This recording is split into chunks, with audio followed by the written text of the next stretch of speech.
In this video, I'm going to talk about all the exams that you can write after completing your BSc to do your master's degree.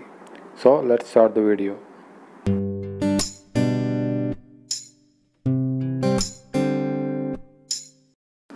So the first exam that I am talking about is IIT JAM, that is Joint Admission Test for Masters.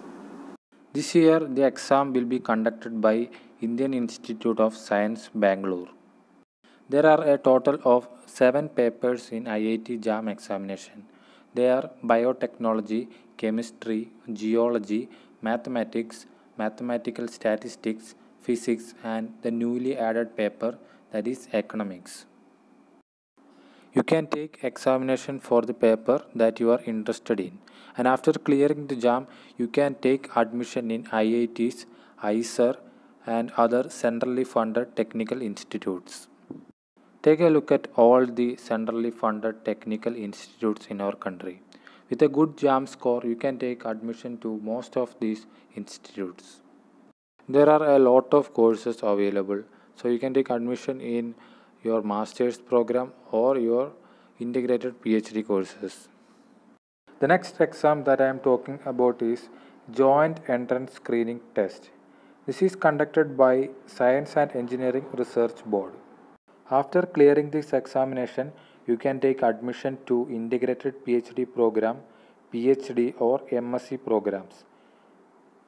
The main subjects that come under this exam is physics, theoretical computer science, neuroscience or computational biology. After clearing this exam, you can take admission to all participating institutes of this exam. There are around 32 institutes that are participating in this exam. Take a look at the eligibility criteria for different courses at different institutes. The examination fee for this exam is 400 rupees, and for SC, ST and female applicants, the examination fee is 200 rupees. Next exam is TIFR GS exam, that is Tata Institute of Fundamental Research Graduate School exam. This exam is for MSc PhD integrated programs and PhD programs.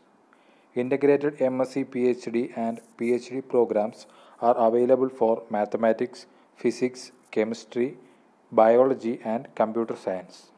The selection procedure involves a written test plus interview. Selection is strictly by merit. Only around top 1.5% of the applicants are selected after this exam. The duration of the PhD program here is around 5 years. MSc PhD integrated program is for around 6 years and MSc program is for 2 years. Next examination is Jawaharlal Nehru University Entrance Examination. There are a number of courses that are available to take masters in JNU. For admission to biotechnology programs, you will have to give a different examination, that is JNU CEEB exam. While filling application for JNU, aspirants can opt to appear in the entrance test for a maximum of 3 courses in order of their preference. The next examination is ICAR AIEEA exam, that is ICAR All India Entrance Examination for admission in post-graduation. Here admission is for subjects related to agriculture and other sciences. There are around 20 major subjects groups. After clearing this examination, you can take admission to around 71 agricultural universities in India and around 102 ICAR institutes. Here the ICAR institutes include ICAR deemed to be universities, ICAR National Research Centers, National Bureaus, Directorates, Project Directorates, etc. The next examination is GATE examination, that is Graduate Aptitude Test in Engineering. But not everyone is eligible for this examination. Students with a normal BSc degree, that is a 3-year BSc degree, are not eligible to write this examination. But students with a BS degree or a BS MS integrated degree are eligible to write this examination. Also, BTech graduates and MSc students are also eligible to write GATE examination. The next one is INAT exam, that is IUCAA National Admission Test. This exam is for applicants interested in doing a PhD in physics, astronomy and astrophysics at Inter-University Center for Astronomy and Astrophysics at Pune. The next exam that I am talking about is ISI admission test, that is Indian Statistical Institute admission test for masters. This institute is mainly for students with a mathematics or statistics background. So if you want to do your masters in mathematics or statistics, you should of course write ISI admission test. There are also some other courses that are available at ISI. These include MS degree in quantitative economics, quality management science, library and information science, and MTech in computer science. The next examination is Bioinformatics National Certification Exam. Students in the final year of BSc can apply for this exam. This is a certification program for recognizing the exceptional bioinformatics knowledge and skills to improve the employment opportunities.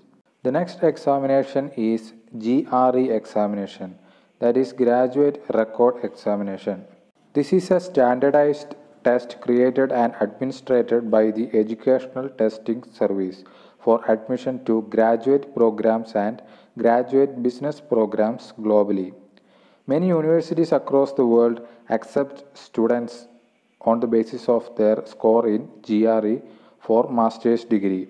Some Indian colleges also accept students for master's program with the score of GRE. The next examination that you can write after your BSc is SEPTEM examination. Its full form is Center for Personal Talent Management. This is under the control of DRDO, that is Defense Research and Development Organization of India. Through this examination, you can get into the post of technical and administrative and allied category staff. There are also many entrance examinations that are conducted by various universities across India for master's program. This include entrance examination to Banaras Hindu University, Delhi University, Hyderabad University, etc. After your BSc, you are also eligible to write Common Defense Examination by UPSC, IAS exam, Combined Graduate Level exam by SSC, Assistant Central Intelligence Officer exam by Ministry of Home Affairs, and many more exams. Hope you liked the video, and if you know about more exams, just comment below, and thanks for watching.